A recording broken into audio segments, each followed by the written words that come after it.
মার্কিন president Barack ওবামার সঙ্গে বৈঠক করলেন নরেন্দ্র মোদী। ওবামার সঙ্গে আলোচনার পর ফেসবুকে প্রধানমন্ত্রী জানালেন, দুর্দান্ত বৈঠক হয়েছে। বৈঠক সন্তোষজনক বলে জানিয়েছে বিদেশ মন্ত্রক। সূত্রের খবর, ডিজিটাল ডিপ্লোমেসি নিয়ে ওবামা মোদীর যৌথ মতামত প্রকাশিত হবে মার্কিন দৈনিকের সম্পাদকীয়তে। হোয়াইট হাউসে প্রধানমন্ত্রীর জন্য নৈশভোজের আয়োজন করেন মার্কিন প্রেসিডেন্ট। যদিও নবরাত্রির উপোসের জন্য জল ছাড়া অন্য কিছু খাননি মোদী। হোয়াইট হাউসে মোদী পৌঁছতেই গুজরাটিতে কেমছো বলে কেমন আছেন জানতে চান ওবামা। মার্কিন প্রেসিডেন্টের হাতে মহাত্মা গান্ধীর অনুবাদ করা গীতা তুলে দেন প্রধানমন্ত্রী। বৈঠকে ছিলেন না মার্কিন ফার্স্ট লেডি মিশেল ওবামা। ষষ্ঠীতে বৃষ্টিতে ভিজল কলকাতা।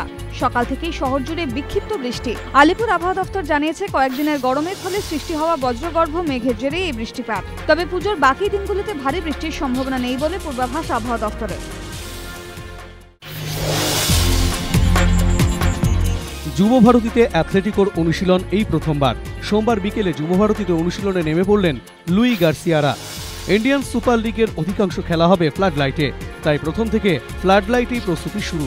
12 অক্টোবর মুম্বাইয়ের বিরুদ্ধে আইএসএল অভিযানে নামছে তারা।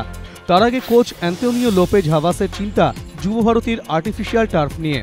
ঘরের মাঠে খেলতে হবে ওই আর্টিফিশিয়াল টার্ফেই।